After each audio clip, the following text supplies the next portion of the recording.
Good morning or afternoon, boys and girls. I'm so glad you're with me today.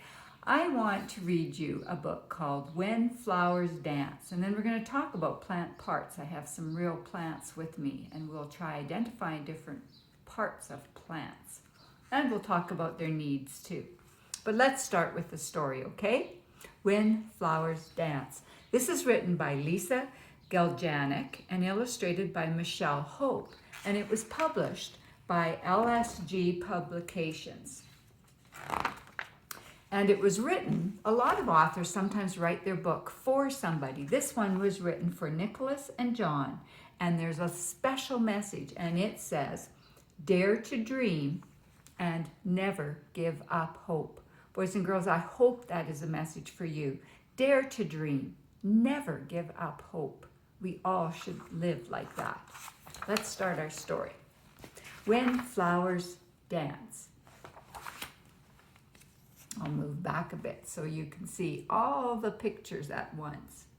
One day in a beautiful meadow near a clear blue stream, a flower lived among the tall green grasses. The flower loved the sun.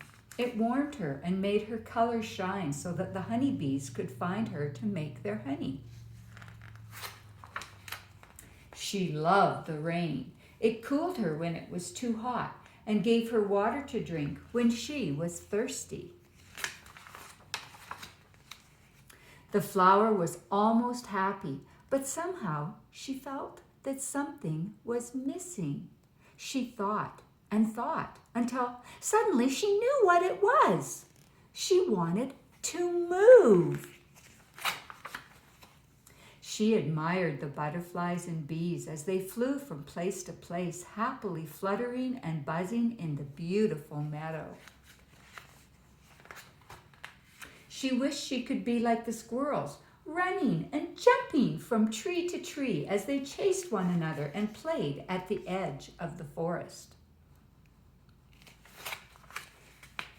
Even the fish could swim and splash in the stream, spraying water on the grasses that sparkled with each tiny drop as it caught the sunlight. But the flower's roots were planted deep in the meadow, and she couldn't do any of these things. This made her sad. Until one day, a warm breeze began to blow across the meadow.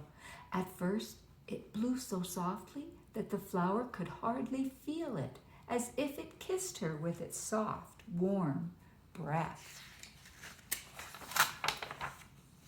But as the breeze grew stronger, the flower began to move with it. With each puff, she caught the breeze in her leaves and petals and swayed this way and that. She twisted around gently as the breeze helped her to dance. Yes, she was dancing. What joy it was to dance with the breeze in the warm sunlight before a cool rain. She hadn't dared to think that she could do it, but she did it just the same. And at last, the flower was truly happy.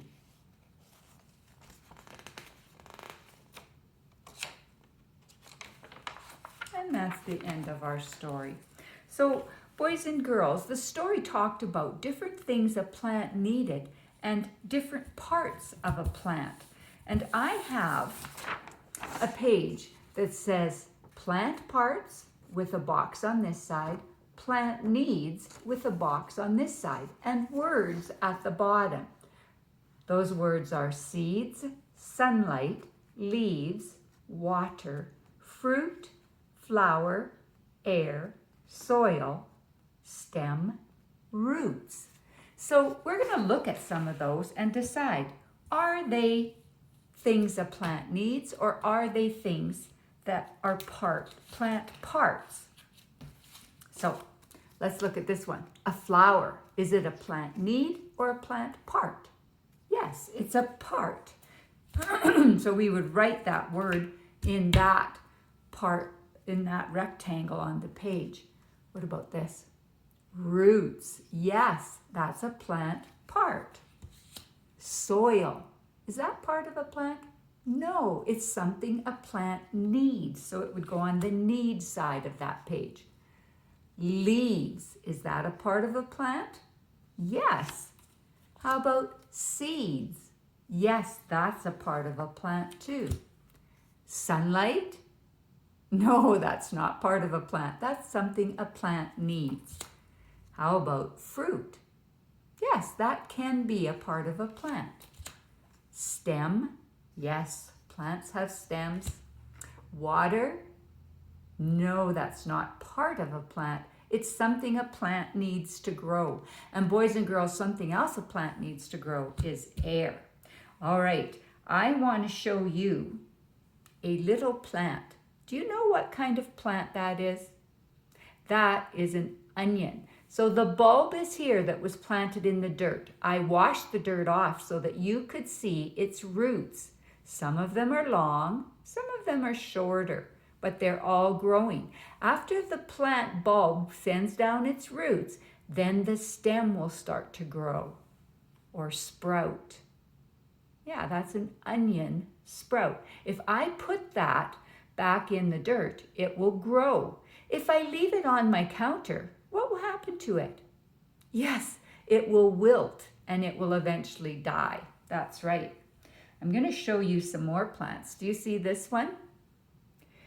That is a weed growing in my garden. It has little root hairs, so some of the roots are really fine, and it has a tap root. That's this long, thick root there.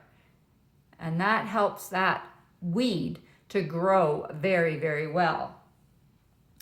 Do you know what kind of plant these are? I'll just hold it so that you can see the leaf and the root.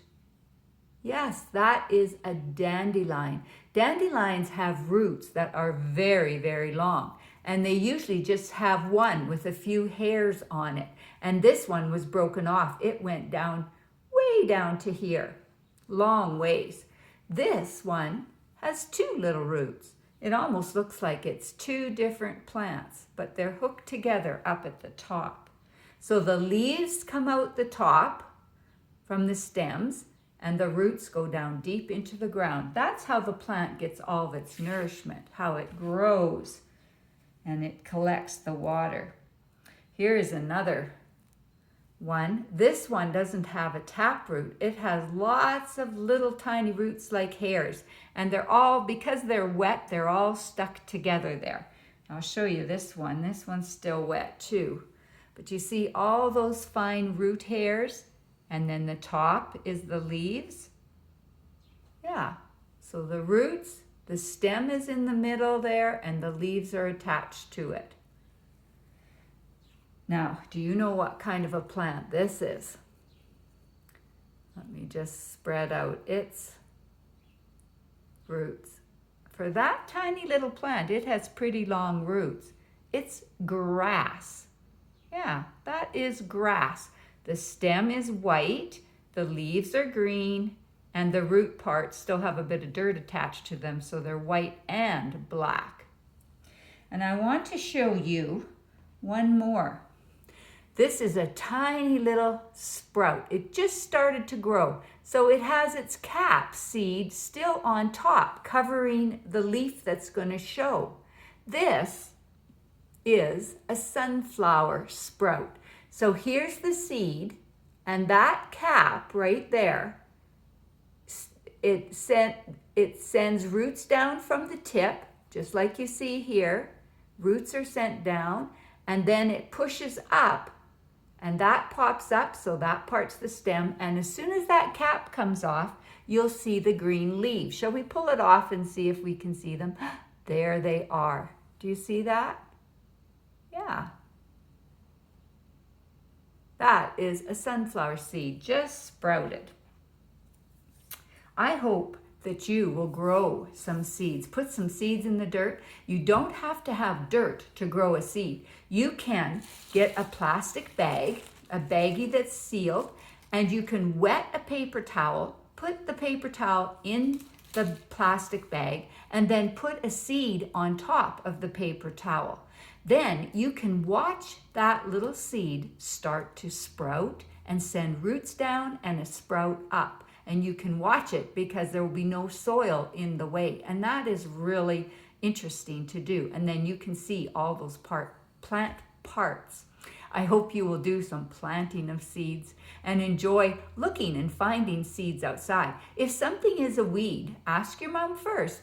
But if it's a weed, she'll probably let you dig it up, and then you can pull it apart and see the roots, the stem, the leaves. Maybe it already has a flower. I hope you will try that. Go outside, get some sunshine and fresh air, and explore plants.